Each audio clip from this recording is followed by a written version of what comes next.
clouds emerging across Iran amid a growing storm system. Tensions between Tehran and Washington. Is the world standing on the edge of another devastating Middle Eastern war? For years, the idea of a direct military confrontation between the United States and Iran seemed distant. Dangerous, yes, but unlikely. Yet today, that assumption is being challenged.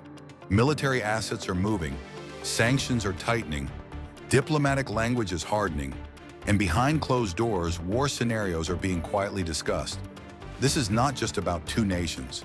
This is about global energy, regional power, nuclear fear, and the fragile balance that keeps the world from tipping into chaos. If the United States attacks Iran, the consequences will not stay confined to the Middle East. Oil prices could surge. Global markets could crash. Proxy wars could explode across borders. Cyber attacks could paralyze infrastructure far from the battlefield. So how did we get here? What would actually trigger such an attack? And if it happens, what does it mean for the rest of us? This video is not speculation. It is an analysis of the forces pushing the world closer to confrontation. Stay with us, because understanding this moment may define the future we are heading into.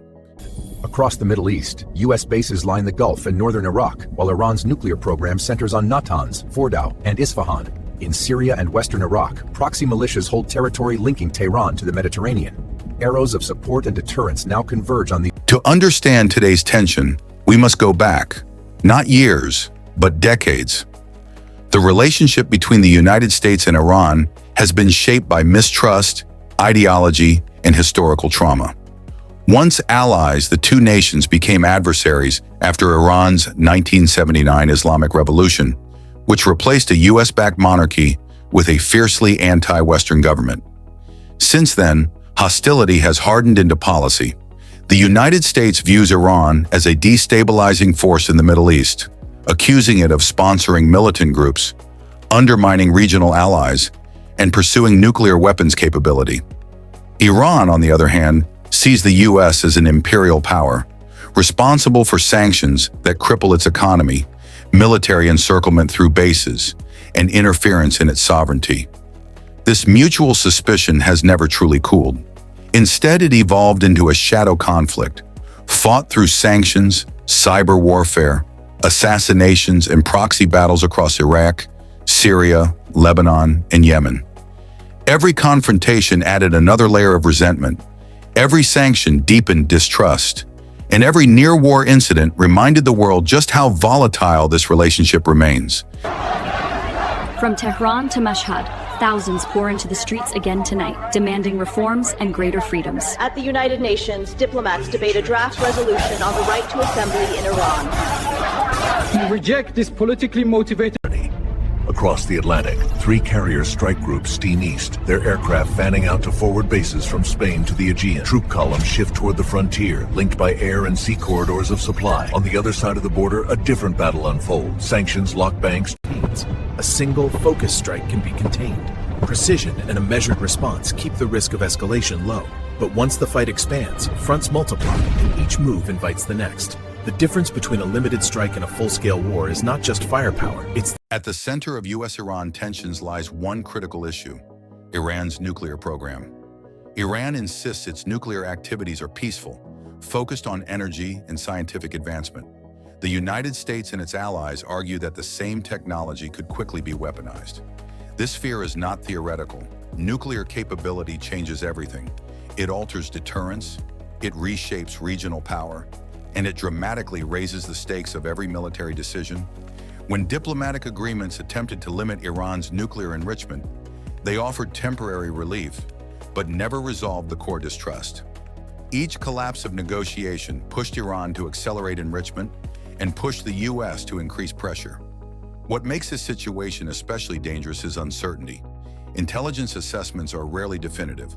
One misinterpreted signal, one misunderstood enrichment milestone, could be viewed as an imminent threat. And in geopolitics, perceived threats often trigger real wars. This is why military planners warn that a limited strike on nuclear facilities may not remain limited at all. Once bombs fall, escalation becomes unpredictable. In the Gulf, diplomatic lines are being redrawn. Saudi Arabia reaches out to both Qatar and the United Arab Emirates, each arrow marking revived dialogue and practical cooperation. Above the region, new partners loom. Moscow signals support, while Beijing invests. Offshore rigs roar to life as demand spikes, and tankers push across quiet seas loaded to the brim. Traders watch the data climb, candles breaking out, volumes pouring in. The global board glows red and gold, and crude surges past new highs. Oil at $80. Red alert status elevated. Multiple militia nodes active across the region. Network cells established and expanding. Global threat index climbing. Stand by for containment protocols. Zone 4 showing high activity. All units remain on grid. Security breach confirmed. Red alert in effect. In recent times, Iran has faced intense internal challenges. Economic sanctions have weakened the currency. Inflation has surged. Ordinary citizens feel the pressure of isolation. Protests, sometimes large, sometimes localized, reflect internal frustration. The United States publicly frames support for Iranian protesters as moral responsibility. Iran sees it as interference. This creates a volatile mix. When internal instability combines with external pressure, governments often respond defensively, sometimes aggressively, to assert control. From Washington's perspective, internal unrest may signal vulnerability. From Tehran's perspective, it signals danger.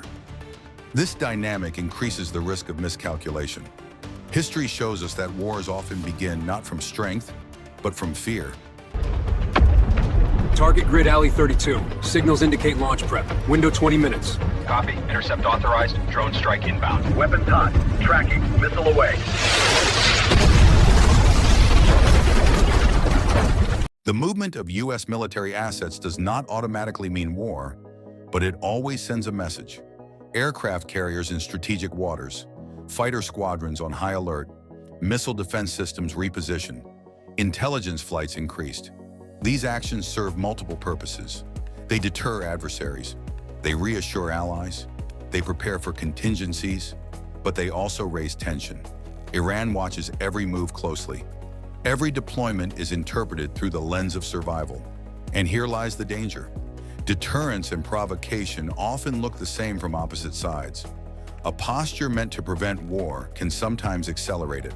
Unpreparedness is the differentiator. When we model out scenarios early, options stay open and costs stay low. Our latest forecast shows cyber risk climbing fastest, but with real-time data, the picture updates before the damage is done. The goal is simple: see the surge before it hits and act with confidence. A U.S. attack on Iran would not remain a bilateral conflict. Regional allies would be pulled in, some reluctantly, others willingly. The Strait of Hormuz, through which a significant portion of the world's oil flows, would become a flashpoint. Even the threat of disruption could send energy prices soaring. Russia and China would watch closely, not just for regional stability, but for what such an attack signals about global power norms. Cyber warfare would likely intensify.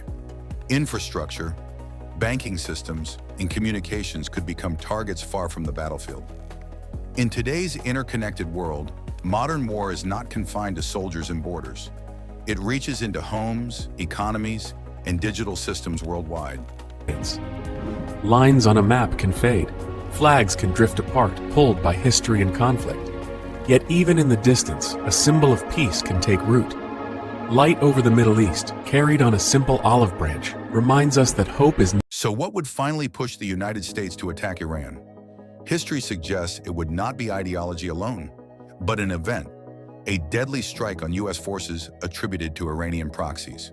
Clear intelligence, right or wrong, indicating imminent nuclear weaponization, a regional escalation that threatens key allies, or a chain reaction of misjudgments where backing down becomes politically impossible. Wars rarely begin with a single decision. They begin when every option looks bad, and leaders choose the one they believe they can control. But war, once unleashed, is never fully controllable. Let us know below and stay with us for what's next.